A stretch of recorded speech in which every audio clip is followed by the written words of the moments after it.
Good. Well, welcome back if you've been here before or for the first time, if you obviously haven't. As we've said, there's going to be time for questions at the end. The number has disappeared, but it will come back at the end. So you can write your question in your phone, and then we'll give you the number at the end. But today we're looking at this question of how can there be only one way to God? How could there be only one truth? I grew up in Leicester, not too far from here, up in the Midlands of England. And in Leicester, I lived about 5 minutes walk from all of these different buildings. If we can have the next screen up. It was, can we have the next screen? Great, there you go. A church, a mosque, a synagogue, a temple, and so forth. And actually, Leicester was the first city in England to have an ethnic majority, more people from different ethnic, cultural, and religious backgrounds than from England. And that was a fascinating culture in which to grow up. It was a great, enriching experience. But it did mean, of course, that from an early age I've been exposed to people of all sorts of different religious backgrounds. And because of globalization, all of us are. And so people say, well, maybe 100 years ago it would have been okay for someone in Britain to claim that Jesus was the only way to God. But because we are now so aware of other religious and cultural ideas, how on earth can you claim that Jesus is the only way? That just sounds really intolerant. And tolerance is one of the buzzwords of our society. How can you claim Jesus is the only way? And yet, that is the claim that Christians have made. If you go back to some of the early Christians, we read about it in the book of Acts in the Bible. There's one account where they say, there is no other name under heaven by which people might be saved. Jesus is the only name. And Jesus himself said, I am the way, the truth, and the life. No one comes to God except through me. And so that raises all sorts of questions in our minds. Why on earth make such arrogant, seemingly, and exclusive claims? What about other religions? What about other beliefs? I was down the road in Bath last year, and a girl said to me, I remember at the end of the talk, she said, look, I accept everyone no matter who they are, no matter what they believe. So why can't God? It's a good question, isn't it? Maybe you're here and you're saying, well, look, I just think Christianity seems really arrogant to make those kind of claims. I could never ascribe to anything that makes those kind of arrogant claims. Or maybe you're here from a different religious background and you're saying, well, I'm intrigued by Christianity, but would I have to kind of say everything I've always believed is wrong if I was going to believe in that? Raises all sorts of questions, doesn't it? So it's really popular, particularly in Western culture today, to say, well, it doesn't matter what you believe. All beliefs, all religions are equally valid, and they will get you ultimately to the same kind of place. It doesn't matter what you believe. They're all basically the same. Now, that's really popular today, but by way of introduction, I just want to ask 4 questions about how valid that belief is. Firstly, let's look at this. What is the evidence for that belief? I use the word belief quite deliberately there, because when I say, or if you say, all religions lead to God, or all religions are the same, that is in itself a belief, isn't it? What are the reasons for thinking that that is true, as opposed to any other belief? It might be nice to believe that, I can see the popularity of it, but is it true? And also, bear in mind that there are lots of people in the world who would not believe that, who don't believe that all religions are equally the same or equally valid. The Christian philosopher Alvin Plantinga was once in a debate with a religious pluralist, someone who has this kind of belief about religions. And this pluralist said to Alvin Plantinga, if you were born in Morocco, you probably wouldn't be a Christian. And Alvin Plantinga turned back to him and said, yes, and if you were born in Morocco, you probably wouldn't be a religious pluralist. Because there are lots of people in the world that don't hold this Western belief about religion. Here's the second one. When we say all religions are the same, we basically have to ignore the fact there are very real differences between the religions of the world. It's popular to say that religions are fundamentally similar and only superficially different. And yet, if you actually start to look at some of the religious claims that are around, you will see that when you look at them, they're not fundamentally similar and only superficially different, but they're fundamentally different and only superficially similar. There are some really basic differences between religious claims, even on the very basic questions of like, is there a God? What is God like? How many gods are there? And those kind of things. Now, of course, people have tried to reconcile these differences in different ways. A popular one, particularly for, it seems, religious education teachers in England, is to tell you the story of the elephants. Do you know the story of the elephants and the blind men? And it goes basically like this. There are blind men feeling an elephant, And obviously they don't know it's an elephant, so one feels its side and thinks it's a brick wall, one person feels its leg and thinks it's a tree trunk, one person feels its tail and thinks it's a rope, and we'll stop with the body parts there. But they're all coming to different conclusions, and the illustration is given to make the point that basically religions are like that. They're all grasping at ultimate reality. They're all coming up with their different perspective on it, and that's how we can kind of overcome these seeming differences between the religions. That's a very popular illustration, but on at least a couple of levels, I think there are some problems with it. Firstly, they're not actually all right, are they? They're all wrong. Because those blind men in the illustration have completely missed the point that it's an elephant. I mean, they're barking up the wrong tree, or the wrong elephant, you might say. You know, they've not got what it is at all, have they? But also, it's quite an arrogant illustration, isn't it? Because who is it that claims to be able to see the elephants? It's the person that's giving the illustration. So they are basically saying, I have seen and grasped ultimate reality, and I have seen what all these religious people of the world haven't seen. They are blind, but I can see, which is quite an arrogant thing to claim. Here's the third thing. One of the problems with this idea of tolerating, or what we say we should tolerate all religions, is that we misunderstand the meaning of the word tolerance, because tolerance assumes that you do disagree with someone. See, think about it. If I agree with you completely on an issue, I don't have to tolerate your view. I agree with you. It's the same, okay? Tolerance is needed when we disagree with people. When I think, well, actually, my belief is different to yours, but I'm not going to fight you for it, and I'm going to allow you the dignity of the choice to believe that. Now, I just think it's slightly strange that in our culture, tolerance has almost been redefined to mean I have to agree with everyone.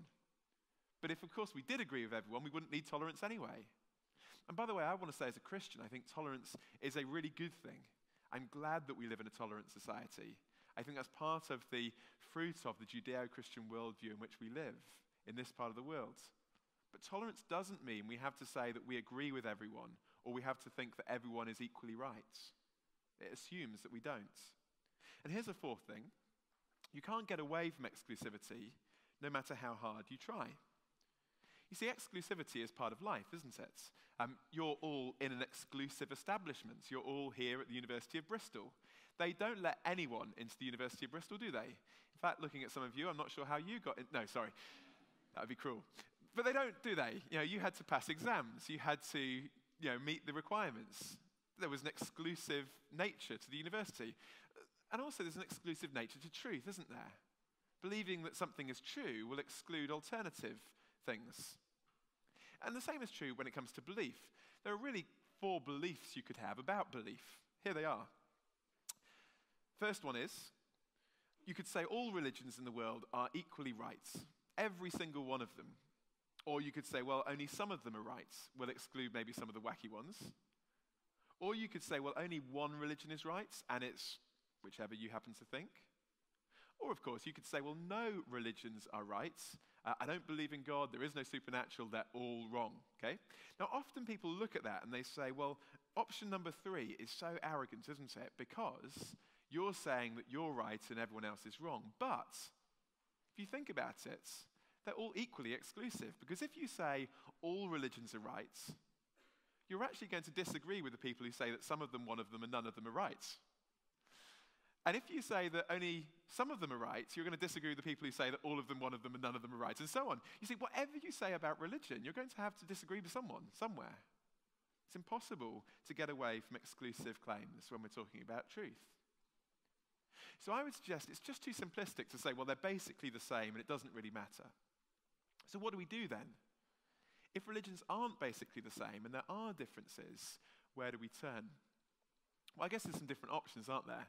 Option number 1 is you could say, well, I'm just going to give up. There are too many options. It's too confusing. I've got better things to do. I'm not going to think about beliefs at all. I'm guessing the fact that you've come to a lunch bar, though, means that actually you're willing to think about it a bit. And that's good, because I think we'd agree that actually these things are important. And beliefs have implications. And ignorance isn't always bliss. The second option is you could say, well, what I'm going to do is I'm going to do a course in comparative religions. I'm going to study every religious claim that's ever been made. I'm going to weigh them all up, put them side by side, and decide which one to follow. Now, I've got nothing against you doing that, okay? If if a belief or a worldview is worth following, it is worth following not because you are ignorant of the alternatives, but because you've checked it out in comparison with them, okay?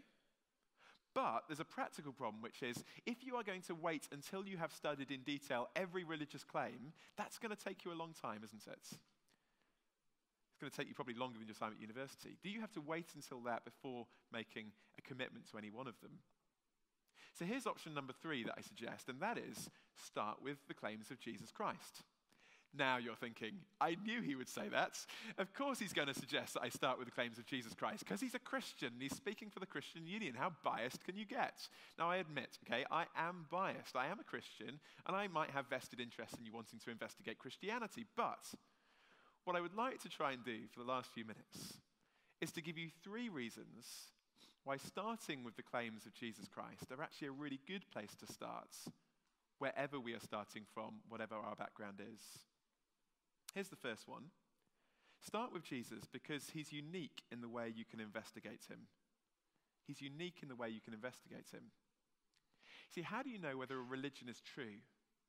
It's a difficult question, isn't it? Objectively, how do you know whether something is true? Because often religion is based on morality or philosophy.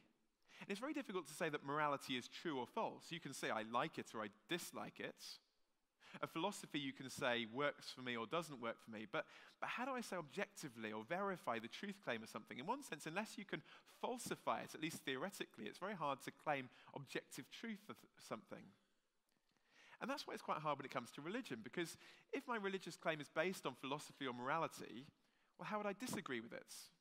Give you an example. Take, for instance, the claims of Buddhism. I might say, well, I really like the teaching of Buddhism, and I think it really works for me. Or I might say, I don't like the teaching of Buddhism. But how would I say, objectively, is Buddhism true or false? What would falsify it? Or take the claims of Islam, that Muhammad, prophet of God, received the words of Allah, and we have them now as the Quran. I could read the Quran and say, I do believe that this is the words of Allah, or I might read the Quran and say, I don't believe it. But how would I objectively verify whether that claim is actually true? Because no one else was in the cave. I accept it on the basis of faith or I reject it, but it's hard to verify, isn't it? The difference I would suggest with Christianity is that Christianity isn't based on an idea or a teaching, a morality or a philosophy, but on an event. The center of Christianity is not just the teaching of Jesus, but the events of his life, and in particular, the claim of the resurrection. So the early Christians were willing to say again and again, if Jesus Christ is dead and gone, the whole thing is a pack of lies, and you shouldn't believe a word of it. They said it's only because of the resurrection that you should believe it. It's the foundation stone. Such an important issue, by the way. We're going to spend tomorrow evening looking at that claim and looking at the evidence for it. It'd be great to have you there. But Christianity opens itself up to that kind of objective investigation into that claim and a historical investigation into that event. In a way, I would suggest that it's much more difficult to do with other ideas or philosophies. That's the first reason, but here's the second one. Investigate Jesus because he's unique in what he claims about himself.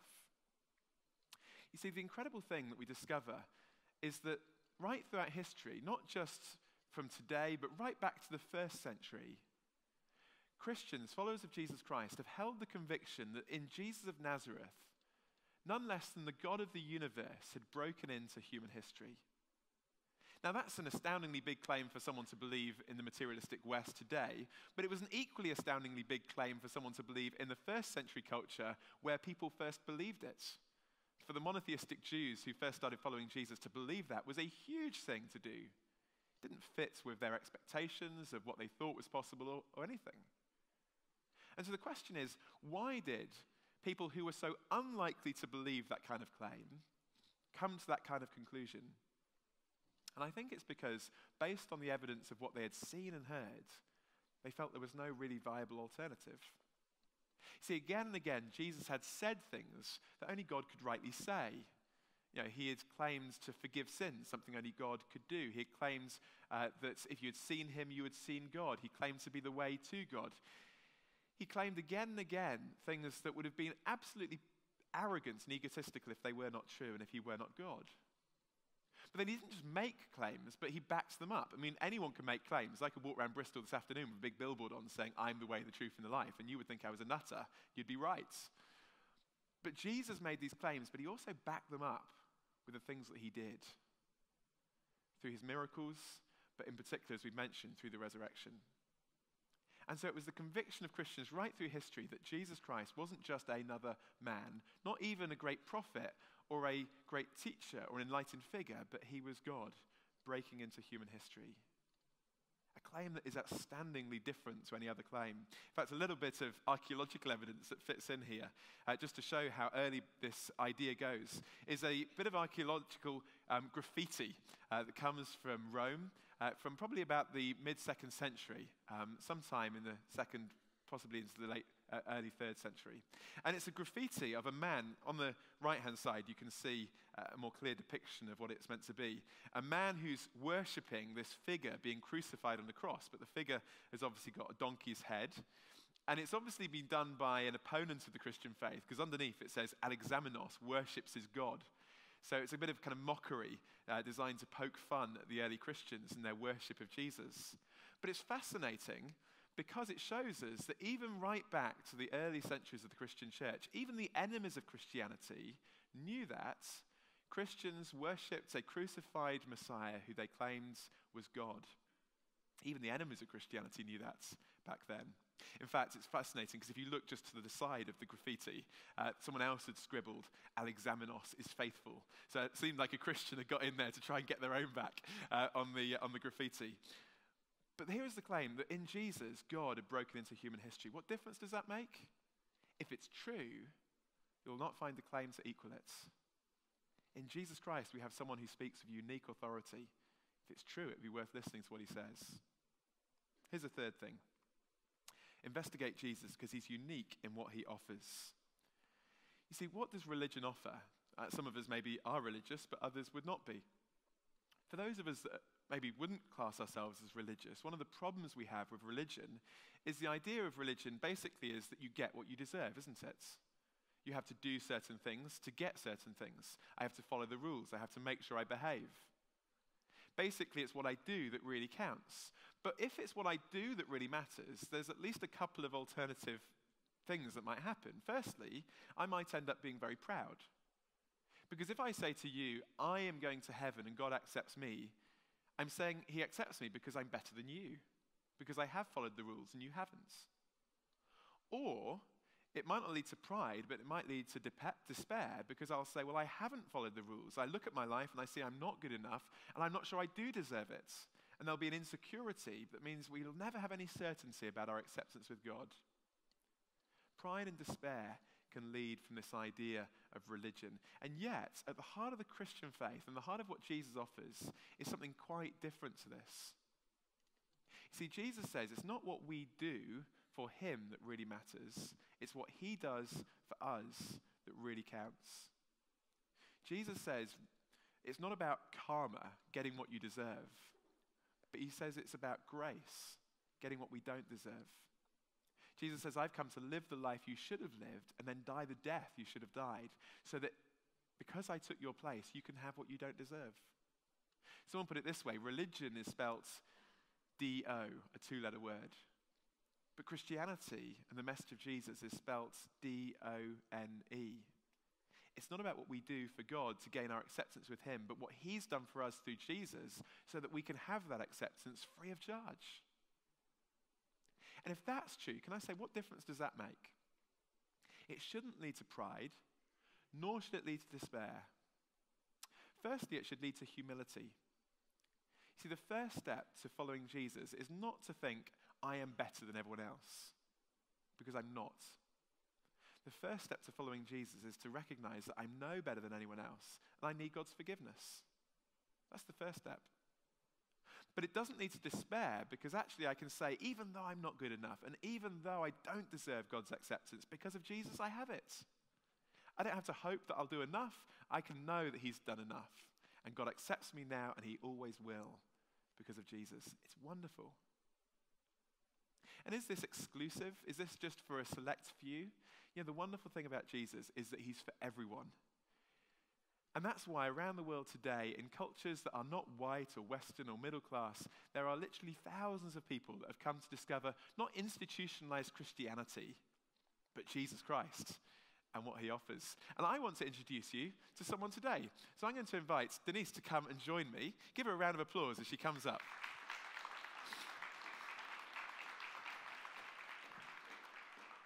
Denise, grab that microphone and hopefully we'll be able to hear you. Denise, you're studying what and what year are you in? I'm in my second year. I'm doing law in Bristol. Great, second year law students. But you're not from Bristol. Where are you from? I'm from Singapore. It's down in Asia, in Southeast Asia. So great. Yeah, lovely place there last year. And so you're from Singapore. What was your kind of religious background growing up?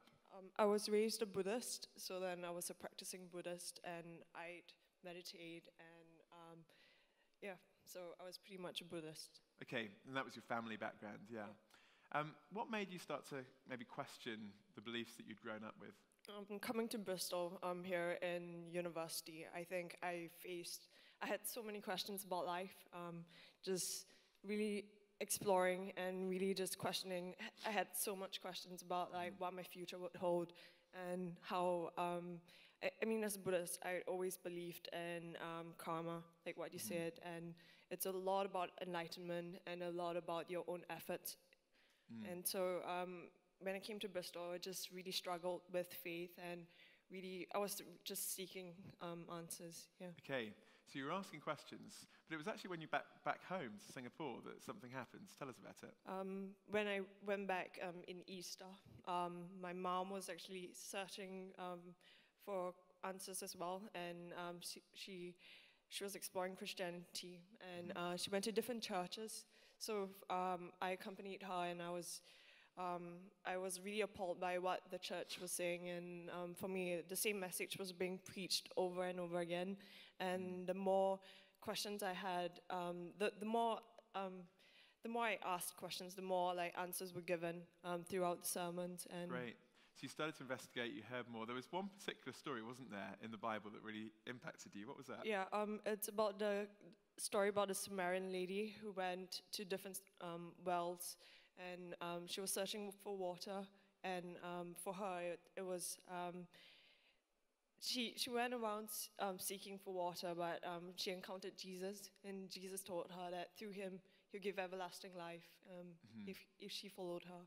And how did that connected with you, didn't it? Yeah, I felt a lot. I really resonated with the story. Resonated in me because I felt like I was that Samaritan lady. I was going around trying to gain enlightenment, trying to find answers for finding like a purpose for the life that we're having. So it was just amazing. I just felt like the answer resonated in me, and I went back and started reading the Bible, and I felt like there was so much truth in it.